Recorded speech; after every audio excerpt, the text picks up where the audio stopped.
ไปศึกษาหาความรู้น้ำกันทุกคนมาเบิ่งสร้างเพิ่นเฮ็ดเวียกทำงานการสร้างเพิ่นเอาคนธรรมดากับบ่ฮู้เนาะอยากเรียนรู้ก็ต้องถามไปศึกษาเบิ่งน้ำเพิ่นเดี๋ยวเพิ่นเฮ็ดหยังนี่ตีนพะวงพะแวอยู่นี่แต่เบิ่งที่แน่ๆล่ะคือแม่นเสาเลยนี่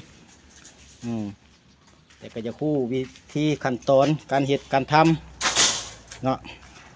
มาเจอสร้างปอบาทนี่สิมาถามเพิ่นเห็นยังสร้างมัดตีนเสาเบื้องหน้าเราเปิดขึ้นในหมวกนะรออยู่เนาะมาตีเสาเนาะแม่นตัวได้ตีนะตัวนี้หรือทางพุ่นตีนตัวนี้ตีนเนาะแม่นไอ้สี่เหลี่ยมสี่เจ็ดสานี่คือมันยังอันนี้ตะแกงตีนเสาโอเครายการตะแกงตีเสาเนาะนี่ถือว่าเนี่ยนาทาวอนเลยบ่นี่เนี่ยนาทาวอนเลยตัวนี้ขนาดนี้เท่าไรนี่ของเจ้านี่มาตรฐานของเจ้านี่บ่40 คูณ 40เนาะแม่นเสาเจ้านี่ยาวเท่าไร3 เมตรโอเค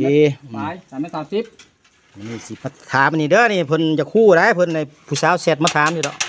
เรามื้อใดสิไปเฮ็ดเฮือนให้ข่อยนะว่ายังลายมืออยู่ปอกนี่ใส่จักปอก3 เมตรนี่15ปอก15ความห่าง18 เซน18 หาเสาเนาะพอดีหมดเจาะเลยงามปลาแต้มแบบนี้โป๊ะหมักซิบแบบนี้โอเคถือว่าเป็นคำตอบที่ละเอียดพอสมควร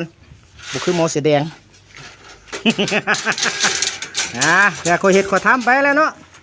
นี่แหละได้มาถามแล้วก็หู้แล้วบัดนี้พี่น้องเลยนั่นเพื่อนว่าตะแกงตีนเสาแต่ถามเมาแล้วเจอตีนเมียตลกเด้อนี่ยอกลินซื่อโอเคปั๊บหมักซิบ